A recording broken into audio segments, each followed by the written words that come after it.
This is topic 4.2, circumference and area of circles. Up here at the top we have the formulas for circumference and area. One thing I will let you know is that the radius is a pretty important part of this, because once you know the radius you can really do both formulas. But the circumference, the definition is the distance around a circle. And the definition of area is the number of square units in the interior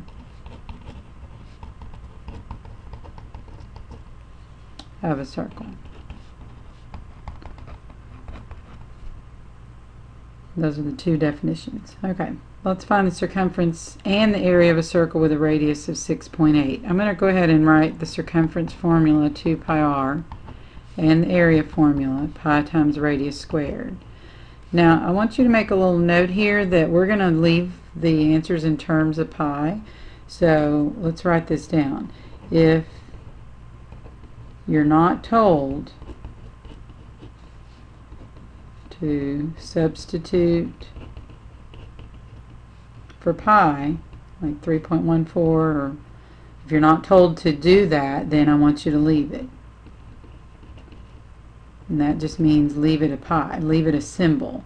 And we're going to do that on this first example, so you'll understand what that means. But this is kind of important. These are called exact answers, so we're going to leave them in exact answers. So that means that pi just remains a symbol.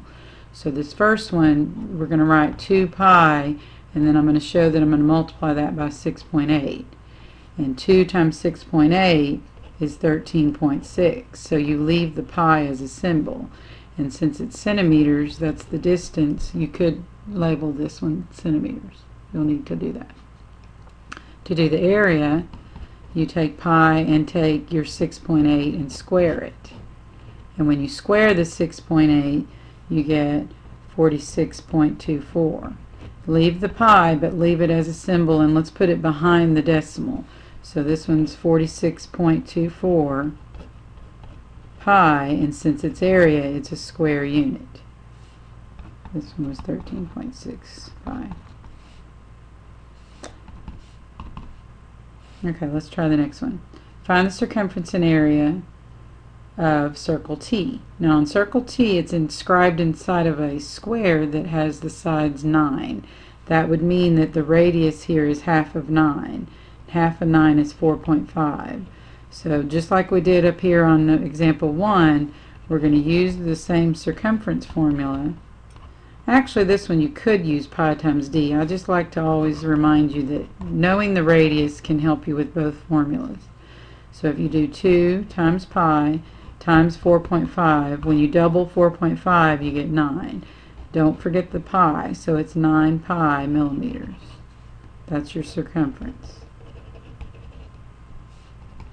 To find the area, you're going to do pi times the 4.5 squared.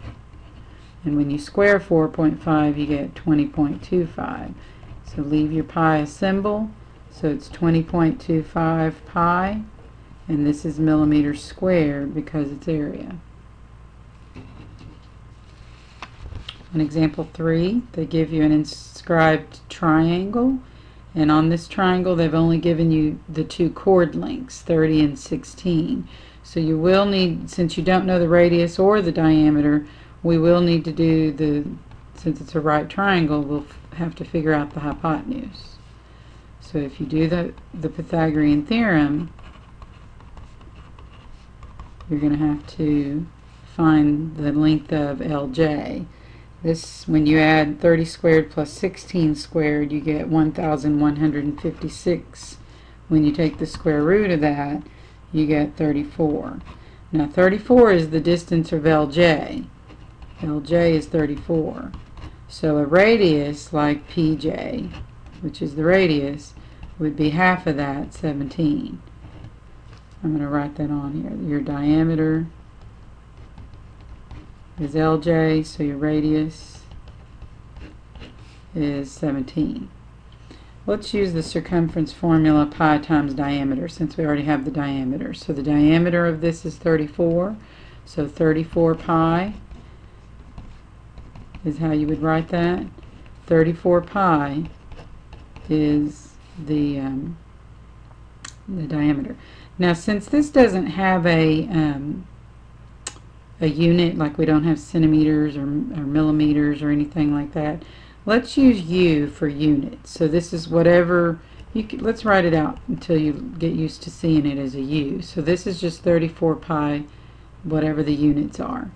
This one would be, if we do the area, we're going to square the radius. So you're going to square, remember the diameter was 34, so you're going to take 17 and square it and multiply that by pi.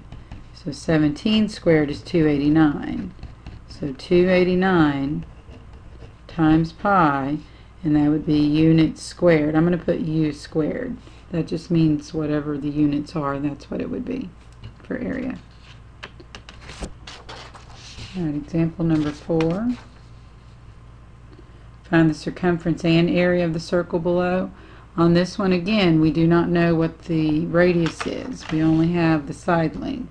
Now because this is a square with a right angle and it's an isosceles right triangle, we could use the special right triangle 45, 45, 90.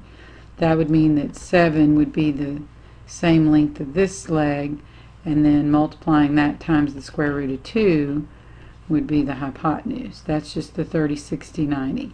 So if the diameter is 7 times the square root of 2, the radius would be half of that, so 3.5 times the square root of 2. And we're going to leave it exact, so we're going to leave it in radical form. So since the circumference is pi times diameter, you're just going to multiply the diameter times pi. And we are going to put the pi behind the radical. So this is 7 times the square root of 2 times pi, and whatever the units are, and I'm going to use U for units. The area is pi times radius squared, so that's going to be 3.5 times the square root of 2.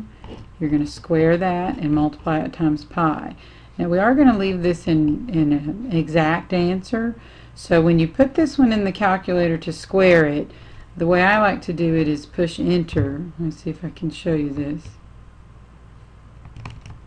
If you type 3.5 times the square root of 2 and then you push enter and then square that answer, see how it says A and S? That's just squaring the answer. That's the most accurate way to do this one. So it's pi times 24.5. And remember, the way it's written is usually the decimal and then the pi. And because this is area, it's going to be square units. So the answer would be written 24.5 pi units squared. Okay, example 5.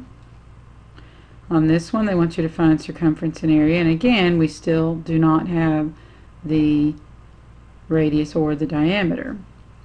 This is a 30, 60, 90 triangle. They've given you the leg opposite the 60-degree angle. So that means since it's written 9 times the square root of 3, the short leg would have to be 9. Doubling that, the diameter here would have to be 18. This is a 30, 60, 90 triangle. So on this one, your diameter is 18 and your radius is 9. Come see me if you forgot how to do 30, 60, 90. We can review that. Alright, this one, circumference is pi times 18. So that's just 18 pi. And it is just units. For the area, it's pi times radius squared. And that would be squaring the radius, which is 9. 9 squared is 81. So 81 pi would be your area. 81 pi, and then it is units squared. And if you want to put something like centimeter squared or meter squared, I wouldn't count that wrong. You could give it a unit if you wanted to. Okay, our last example involves an equilateral triangle inscribed inside of a circle.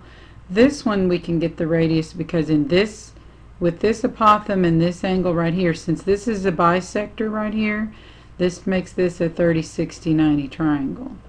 So it's a little bit like example 5. They've given us the short leg, So we can get the radius. The radius is double whatever that short leg is. So that's how we would get the radius. So the radius would be 8, and the diameter would be double that. So the circumference is pi times diameter, pi times 16, which is written 16 pi. Again, we don't know the units, so it's 16 pi units. If you do the area is pi times radius squared. So you're multiplying the 8 squared times pi, and 8 squared is 64. So this is 64 pi. But again, there's no units, so just put square units. Okay, that's the last example.